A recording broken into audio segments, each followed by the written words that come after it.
P.O.P Podcast, let's go. The P.O.P Podcast, let's go. The P.O.P Podcast starts now.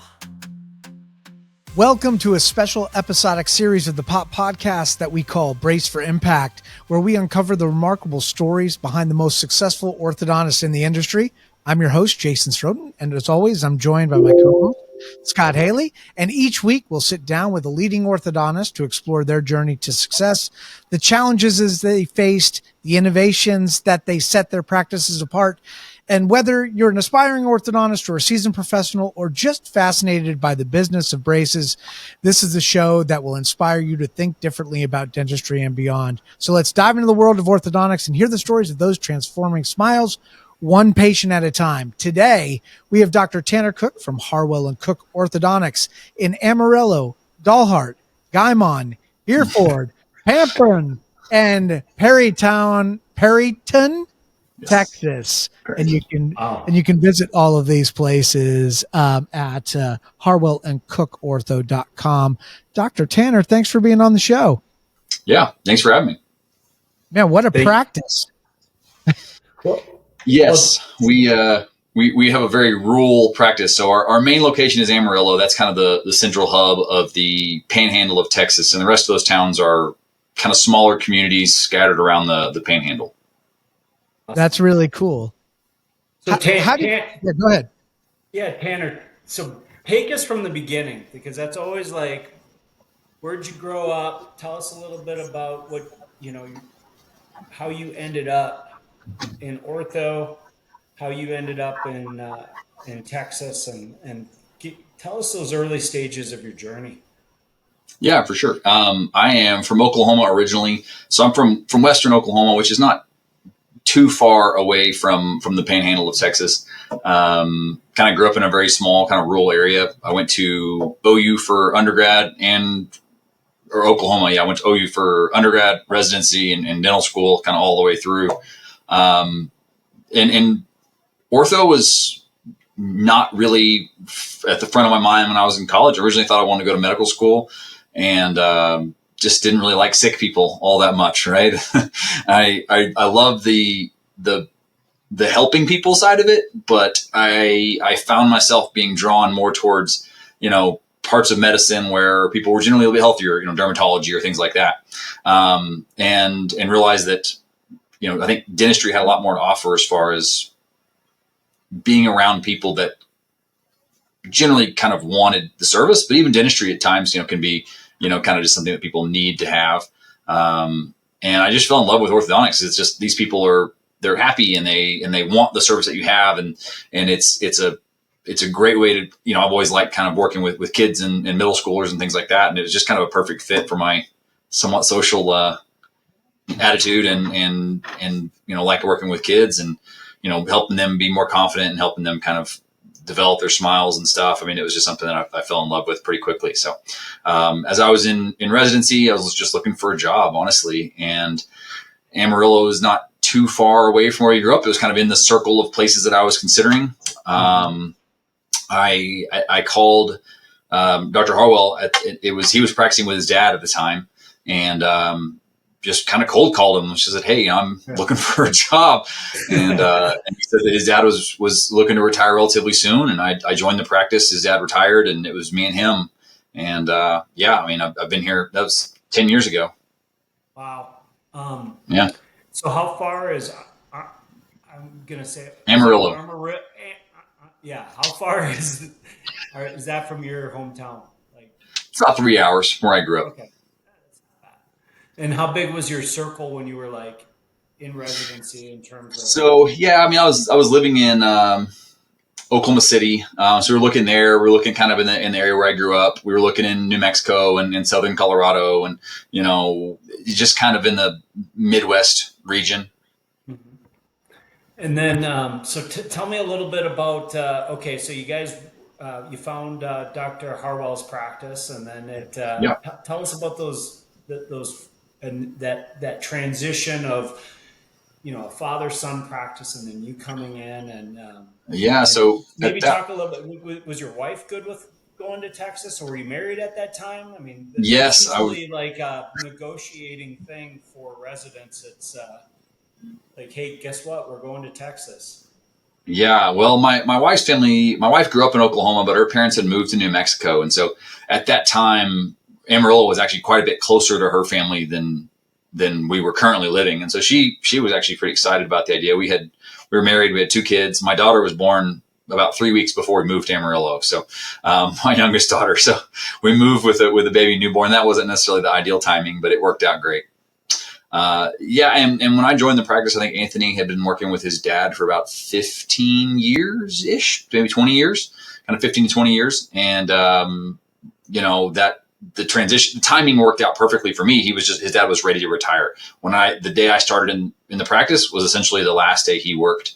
And, it was a practice that was already needing, had 2 doctors in it. So I stepped into a really nice, healthy 2-doctor practice. We were able to grow it from, at the time, 4 offices now to we have 8 at this point. Wow. Can you describe the pivotal moment where your career changed or your practice changed direction and what caused it? We looked at different options. When I got to the practice, we were very, what I would describe as busy, but I don't think we were all that efficient. And so we were really working to be more efficient and kind of work on systems and things like that. We were in Ormco practice and using Damon brackets and wires and trying to be as efficient as possible. But, essentially when we're as spread out as we are, there wasn't a lot of digital things in the practice. There wasn't a lot of, everything was still very much done kind of in an analog type of way with paper charts, things like that. And so we looked to first of all, grow the practice and make things more efficient. And then once we felt like we were kind of starting to do that, we looked at ways to grow and kind of expand what we were doing. And so we ended up purchasing another orthodontic office in town we weren't really interested all that much in the Amarillo part of it, although there was that. But there was more towns that we were kind of able to go and be a part of and grow our brand in some of these other communities. And so he worked with us for about a year and then kind of abruptly quit. And we were left a little bit in the lurch, but we were able to rely on some of the systems and things that we had in place to keep everything going. And maintain the systems that we had and try to, again, be as efficient as possible with our practice with dental monitoring and things like that to make it work. And now we have another doctor that's coming to join us in the spring. So hopefully we can continue the momentum moving forward. Let's talk about growth. You were talking about how you started with 4 when you joined and you've grown another 4. How do you make the decision on when to do that? How do you make the decision then where to put it? And then how do you fund those ventures?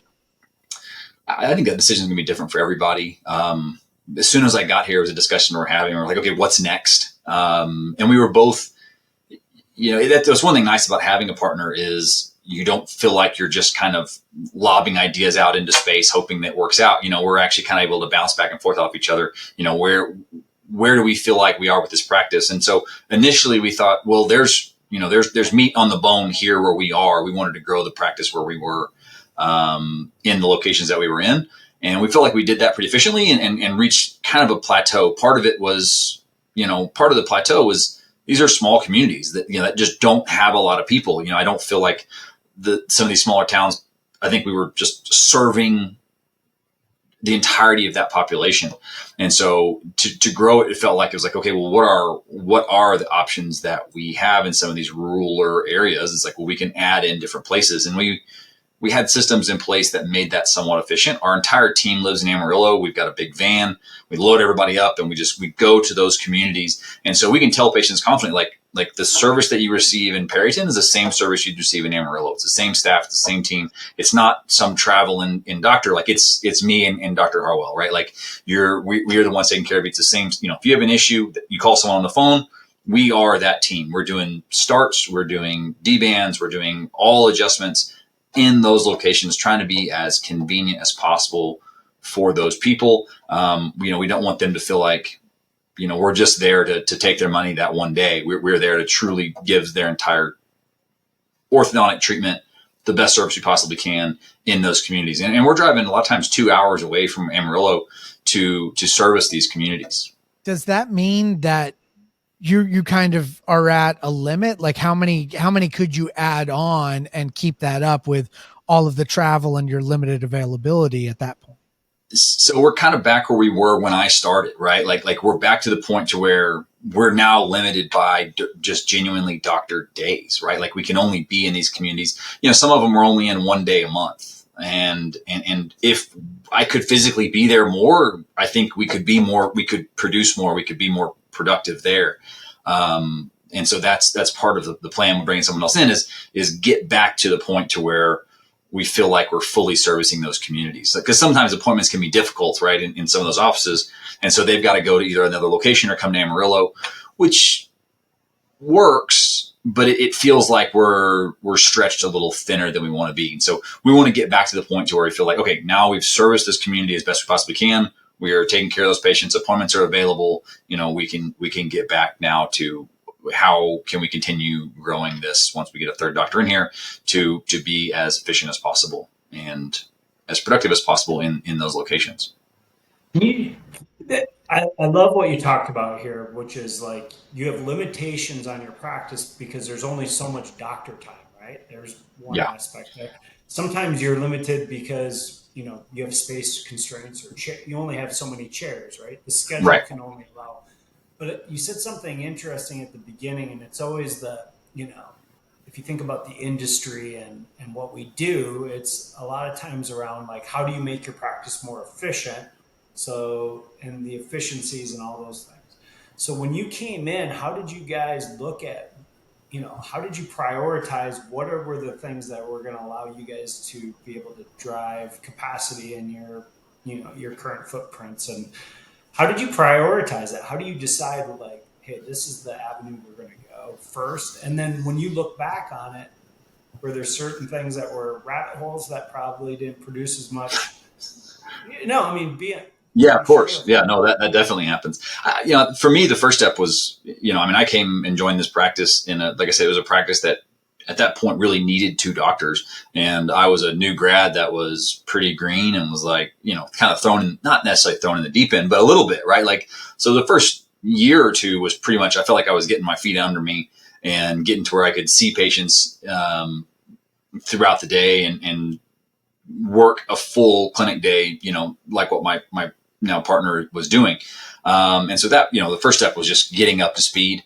And then from there, we worked very closely together, and it takes a lot of communication. It's a lot of work. It's very difficult because Anthony and I don't separate patients. We don't have different offices. Like we have Harwell Cook Orthodontics, and you're just as likely to see me as you are to see him. And we work, we see our patients collectively. There are some patients that want to see me or want to see him, but that's a fairly small percentage of our total population. By and large, patients see whichever doctor is in the office. And so it took a lot of work for us, first of all, to get on the same page of treatment planning, treatment sequencing, all those things. But what that does is it makes you have a system. You have to, right? Like, because I need to be able to look at this case and say, okay, this is unusual. What would Anthony do in this case, right? Like what is the Harwell and Cook orthodontic way to do this? And so that forces you to really focus on systems and policies and then at that point, you're also training your team to do it with you, right? Like now they're learning what I'm looking at and what they're seeing. And so that it becomes this whole learning process of, we want our assistants to be, mini orthodontists when they're sitting down and they're looking at the case. Like I want them seeing the things that I'm looking at, right? Like looking at where, they should know where buildup should go, where where glue stop should go. And, if we're going to start closing space, are we, would we want maximum anchorage or minimum anchorage? Like I want them thinking through what rubber bands we're going to be starting and things like that. And so that's a big part of what we're doing, is trying to train our team to be as efficient as possible as well. That really, and it's ongoing, right? Like that's never going to end. And then bringing on a third doctor, right? Like he's got to step into the same role and roll with it as well. And so you're constantly refining your systems. But I think that's the biggest part of it, is that we're somewhat of a progressive practice. I mean, we've had an ICAT in this office for 15, 20 years, right? Like, we've been scanning and not stop taking impressions, 7-8 years ago. We've been 3D printing. We've been making rental liners. We try to be on the forefront of the best brackets and wires and technology that's available for our patients. But it's also kind of instilling in our team that we're constantly learning. We're constantly trying to improve. It's not that we're not satisfied with what we have, but there's always progress to be made.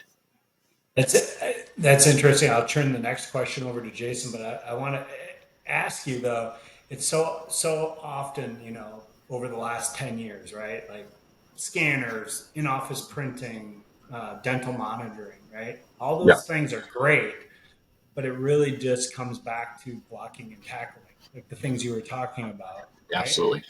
Yep. And so if you had to, I don't walk away going, okay, now you're going to put this build up on this cuss tip because it's hitting that bracket, right? Like your team has to be able to look and see those things. And sometimes just buying some equipment or some technology to a doctor, that's just the easy button, right? Yeah. Right. Yeah. And so out of curiosity, I find this fascinating because it's like the complexities within an office with scheduling and training and all that stuff. How did you guys how did you learn to do that? I mean, is it just like trial and error? Did you lean on some consultants? I mean, or peers? I mean, how did you guys go about it?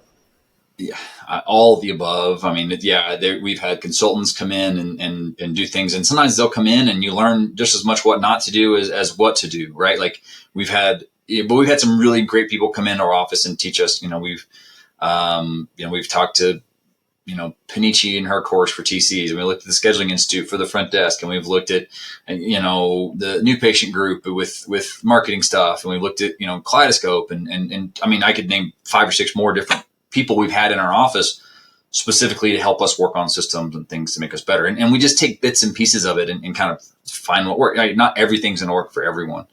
But I think it goes back to, we're constantly pushing our people to learn, right? Like to get as much out of whatever systems it is in place and make it work, because there's no easy button, right? Like that. Yeah. Right. How many currently, how many, Jason mentioned the 8 offices. How many employees are you guys currently at? About 6 months ago, we had about 30, and we've onboarded about 10 more in preparation for the new doctor. So we're closer to 40 now. And then, when you structured your team, are you guys structured in a pretty typical fashion? Office manager, kind of marketing coordinator. We have a COO that helps us coordinate and manage the kind of the operations. And so we have a COO that is kind of overarching. And then we have leads for the front desk, and we have a lead for the TC. And then we have a lead. We used to have a lead in treatment, and, Anthony and I are really never in the same place at the same time. Like today I'm in Amarillo, he's in Borger, tomorrow I'm here, he's somewhere else, or vice versa. We actually don't work in the same office all that much, but we're constantly, there's not like my team and his team. They're intermingling all the time. And so it became very difficult to have a treatment person when you had 2 doctors and so many assistants. And so we've broken up our assistants into kind of pods. And so that way you've got a kind of a senior person that's got a couple people a tier below them, and then a couple people a tier below them. And it flows all the way down to a sterilization person and a records person. And they're responsible for kind of their pyramid of people that are underneath them. And it helps us keep track, right? Because if we've got someone that's been working for us for 6 months, and maybe they aren't comfortable working yet with sterilization, and they really don't want to start working in the mouth yet, and they're just not quite ready for that step. Maybe they're just graduated high school. I need to know that, but I want them to be able to have someone that they're very comfortable talking and telling conversation to, because we're constantly pushing, right? Like we're like, go, go, go, go, go. Yeah. And if they don't want to do that, they need to be able to have someone they can talk to. So we found that having kind of smaller groups of assistants helps them communicate more easily up the chain. And then they can always come to us. And some of them will just walk into my office and start talking to me, which is great. I encourage that. But if they're not comfortable with that, they'll still have someone to talk to. And they may be the opposite. They may walk in and be like, look, I don't want to do sterilization for 6 months. I want to do it for about 2 weeks and then be an assistant. It's like, okay. But they're, then they also kind of become their advocate for training and helping getting them move up to the next step. And so we try to empower the people at every level to train the person at a lesser training to get to their point. And we reward kind of upward movement of the people to train and get better. Particularly right now when we're getting ready for another doctor to come in, we have a lot of training going on.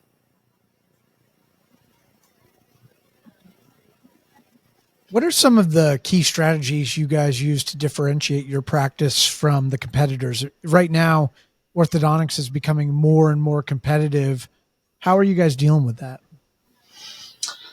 I think my cop-out answer would say, well, we're the only orthodontist, in Pampa, right, or in Border, so that's certainly a differentiator because we're across the street. But our focus is on the patient 100%, right, and that is it's treatment, it's quality of care, and convenience for that patient, right? Like it's very eye-opening when you look at, I know Smile Direct Club is done now, but what we learned from that is huge, right? Like more business professionals that could afford full comprehensive orthodontic treatment did Smile Direct Club than otherwise, right? Like, and the only reason they did that was because it was convenient. And so it's like, okay, how can I make my office more convenient? Well, I can be there more and be more convenient. We can do same day starts. It 87% of our starts last year were same day starts. That's great. And so we don't have bandings in our schedule. It's like not a part of our schedule. It's just whenever they come in, if they want their braces, we put them on. If it's at 5:15 and their exam ended and they want their braces put on, like there's no questions asked. Like if I walk out of a new patient exam at the end of the day, I've got 2 people there waiting on me going like, what's the prescription going to be? Like, right. Like they know that if that person's going to get their braces on, we're doing it right then. We'll do it through lunch. We'll do it through, at the end of the day, like we built our entire model around providing the best service possible to the patient, for the patient, designed around what's convenient for them. And it's not a sales pitch, right? Like, it's not like do it now. It's, hey, you're out of school, you're off work. Like we're here to be what's convenient for you. If it's today, great. If it's tomorrow at 11 p.m., we'll be here. And so that's really our model. And, we're focusing that around the highest quality care we possibly can. That's awesome. Same day starts. It's funny. Like when you talk to orthos, I've, read Jamie and Oliver's book. I've listened to Jamie's lecture many times on it, and I just remember and it's still it makes so much sense, right? Absolutely. But it makes sense to me as a consumer, like exactly what you said. Oh, I would have done it for sure. And I know, I think about my wife probably taking the kids to the orthodontist, being like, guess what? They got but I'm always surprised.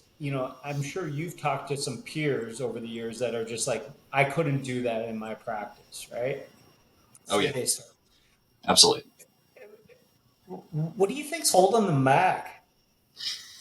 I think the first thing is phrasing. I think they're being held back because, you'll hear a lot of them say, well, we ask them, but they say, I got to go talk to dad. It's like, well, okay, but when did you ask them, right? Like you're asking them at the time you're asking for money, right? Like that is a pressure pitch. Like we'll mention it 3 times on the new patient call that, hey, if your daughter's ready to start and it's a convenience to you, then we could even put the braces on that same day, and they're said that. And then in the, I don't like the word confirmation call, but like when we're calling to confirm the appointment, right? We're just calling to see if you have any questions and just, we want to make sure that anyone that's involved in the decision-making in this process, we want them to be present. Is there something we can do, set up a Zoom or a way we can set up phone calls with them, or will everyone be there? That kind of thing. And you'll find out real quick, like, well, I'll be there, but my husband's going to have to be, I'll have to go home and talk to him. It's like, okay, I respect that. But a lot of times they're like, oh, well, my husband's at work, but maybe we could, call him while we're there. Perfect. Great. We'll set that up. Right. Like great. And so they fully expect when they walk in to get the braces on that day if they're ready. Like that's their expectation when they walk in the door for their new patient exam.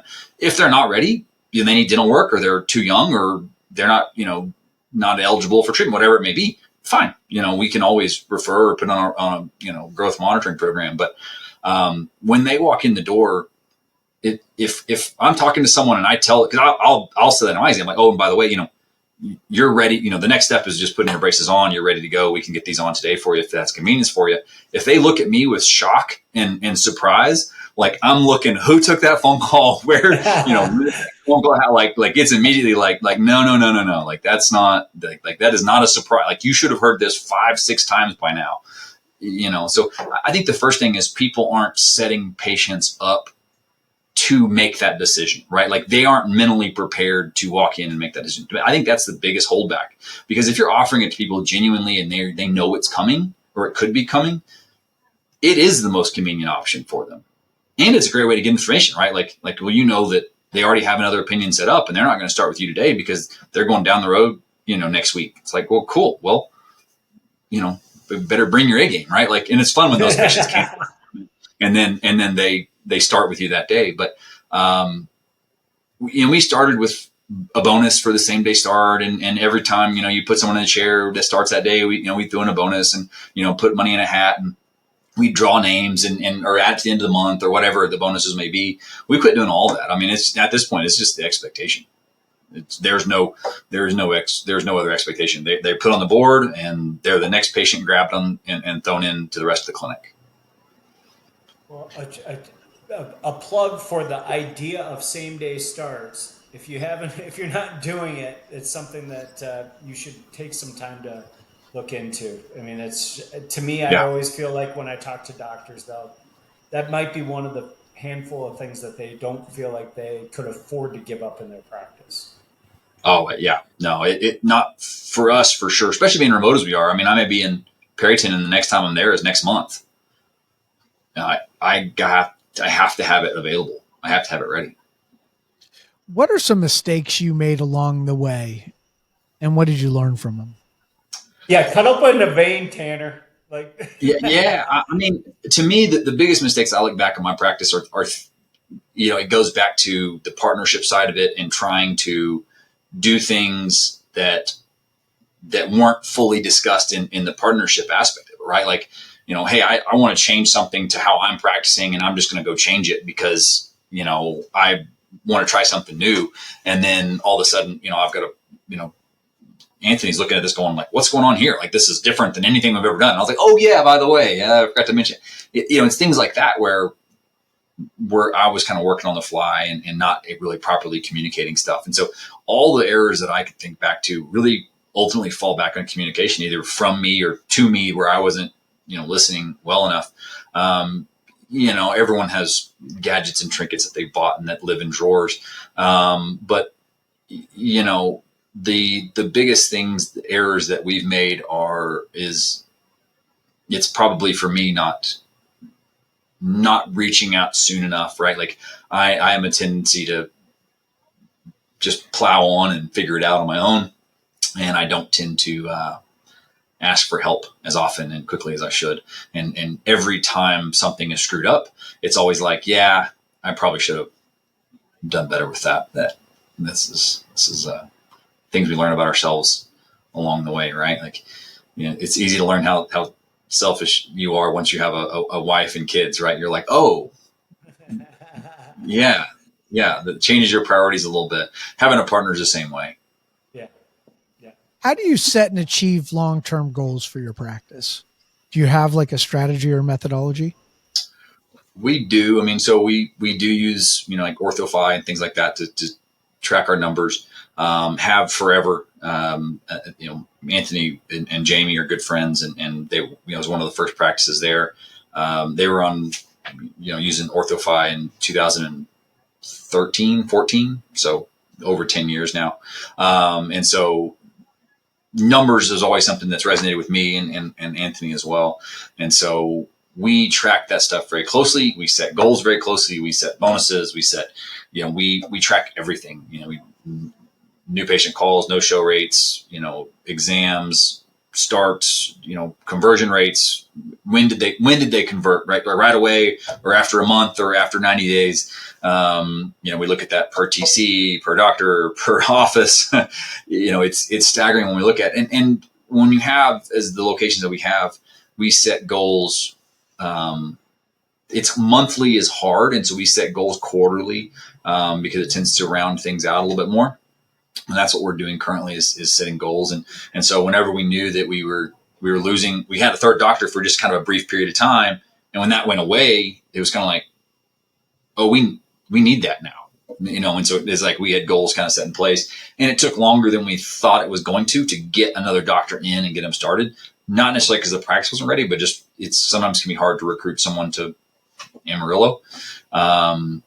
But we weren't willing to just bring somebody in to fly in and out from some other city a couple of days a month, right? Like we wanted someone invested and bought into the practice that was going to be part of what we were doing, not just a side note. Yeah. Well, all right. Now I'm going to nerd out here and maybe have you nerd out, but like, what's your favorite KPI? Is there like two KPIs where you're just like, what are the ones you gravitate to? I do look closely at same day start percentage because to me that is as much of a lead measure as we can get, right? Like it starts overall tell you where you've been over the last 6 months and what your marketing has been doing for the last 6 months and things like that.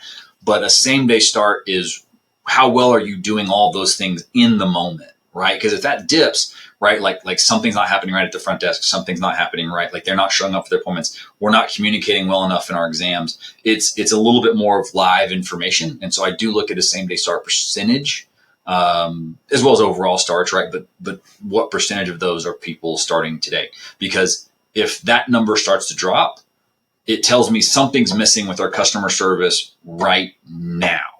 Not 6 months ago that's having an effect now, but it's happening right now.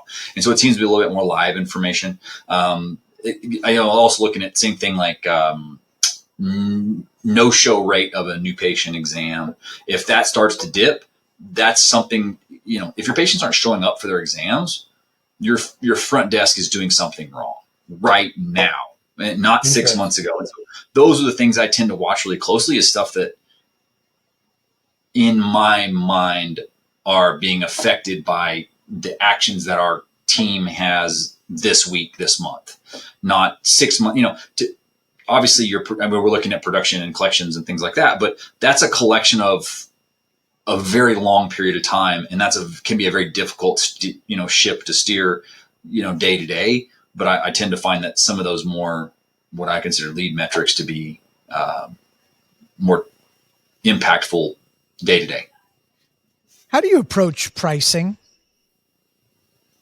We go up about 2% every year. We do look at overhead. We look at, what we're paying for stuff. We've increased fees, basically steadily every year. I mean, we try to go up 1 to 3% every year, kind of depending on what our overhead should be and what it was. And, try to say, okay, well, if our overhead's a little bit high, then we're not charging enough. And so we look at that and I have never seen an increase in fee change a conversion rate. Interesting. I always, I would say that the things that are the hot topics with orthodontists, my conversations at dinner revolve around three things usually. So I'll be curious to see if this matches any of your feelings. Okay. One of it is the dynamic with OSOs, DSOs in our industry, right? That's always a conversation piece. The other conversation piece is staffing. And then probably the third one would be like this flush of technology, dental monitoring, a lot, all this stuff, right? So which one of those three are the things that keep you up at night, or that you find like you could talk about all night? Or is there something else that I might be missing? No, I think those are huge. I mean, staffing is the obvious answer for us. Like I said, there's 40 of us, so we're constantly dealing with those things. We've gone down the rabbit hole of OSOs and DSOs, and we've looked into it, and I'm fairly young, and I hope to practice for the next 25 years plus. And I look at that going like, whether it's right or wrong, right? Like I got into orthodontics because I am passionate about having a team and having people that, care about the business, and I care about the business, and working towards it, and kind of being your baby, and that may seem a little bit selfish, but I do have that feel. I like having a partner. I like, working with people, and not that you can't have those things with an OSO, but, at least at this point in my career, I still enjoy doing the business side of it. That is fun for me. So it is a huge topic, and I love discussing it, and I will entertain those conversations all day long. We've had our practice evaluated, we've gone through all the different steps. We've just never pulled the trigger because it never felt like what we wanted out of our practice. But staffing is the biggest thing. I mean, like we're hiring like crazy right now and training like crazy. And then we can sit and talk about, where the assistants today aren't what they were 10 years ago. And it's not what they were 10 years before that, not what they were 10 years before that. It's like, well, all I know is what happened 10 years ago, and how much changed 10 years ago has dramatically different. I think there's, what is it? I mean, like, first of all, each market's different. Like if you're in a rural market, it feels different. But you talk to people in different markets, and they all seem to be dealing with the same things, just at different degrees. I think for me, the biggest change is it's like it seems to be that a lot of these younger people, they want things right away, and they don't really understand the work that it takes to get there. It's kind of like, I don't know, like the analogy of like, championships aren't built, that week, right? Like it takes years to accomplish what they do. And some of the younger assistants may look at someone that's been doing this for 10 years and go like, man, the skills that they have, like, I want to do what you're doing. It's like, it takes time, right? Like it takes a long time. We spent years in residency to learn what we know. And the assistants that are experienced, they spent years learning to do what they've done. And you don't get that overnight. And it takes a lot of hard work and attention to detail to accomplish those things. And I think that to me is the biggest disconnect from what it was 10 years ago. Is there's a disconnect of what it takes to accomplish the things that they want to accomplish, and they haven't quite made the connection to me. And are we trying to solve for that through technology? I mean, is that? Yeah, I mean, to me, I try to solve it with just expectations. It's like, well, you want to be here, but you're not meeting the expectations of what we have at where you are. You can't do the next step because you haven't been able to, you're not even sterilizing things correctly, right? Like you're not following these steps, these relatively simple steps. You want to go on to the next process, but you're not charting everything that you did at that appointment. And that sort of thing. And so we really focus on attention to detail, and try to drive that home in the little things. I use the word, I don't know if I'm saying it correctly, but I use the word virtuosity a lot. And to me, virtuosity is doing the common things uncommonly well. That is something I harp on a lot. And so that to me defines how we try to train people. And it's a slow process. I love that. Last question of the show today. What legacy do you hope to leave in the field of orthodontics? That's a great question. Not one I think about regularly. I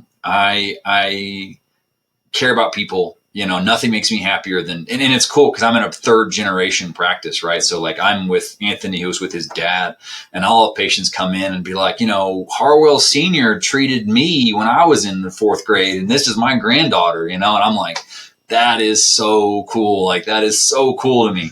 I love it. Like, and I've even had them like, I'm like, well, are you still wearing your retainer? She's like, yeah, I'm still wearing my retainer. I'm like, bring it in. I want to see it. And I've taken pictures of retainers and sent it to, Harwell Senior and be like, you made this one 30 years ago. She's still wearing it, that kind of thing. I love that. Like that, the being able to see his legacy and now his son's legacy that he's creating, and just being even a small part of that at this point is why we do what we do. Well, Dr. Cook, thank you so much for being on the show. And for folks who live in Texas or anybody who just wants to explore a really impressive practice, make sure you go to harwellandcookortho.com. And if you live in the area, request a consultation and get on over and see Dr. Cook and the team over there. Scott, anything for you on POP before we head out? No. Once again, thank you for the opportunity to spend some time. Dr. Harwell and Cook are part of our POP group, and we appreciate you guys being part of our network of doctors. If there's any doctors that are interested, if you're a private practice doctor and you're interested in being a part of our network of doctors, we'd love to connect with you. Share what we got going on. You can go to pop-ortho.com. And on the website, there's a quick little tab called Schedule an Intake Call. That button gets you a meeting with Scott, and you can get your conversation going. All right, everybody, thank you so much on behalf of the POP Podcast and Brace for Impact. We appreciate you, and we will see you next time. P.O.P Podcast.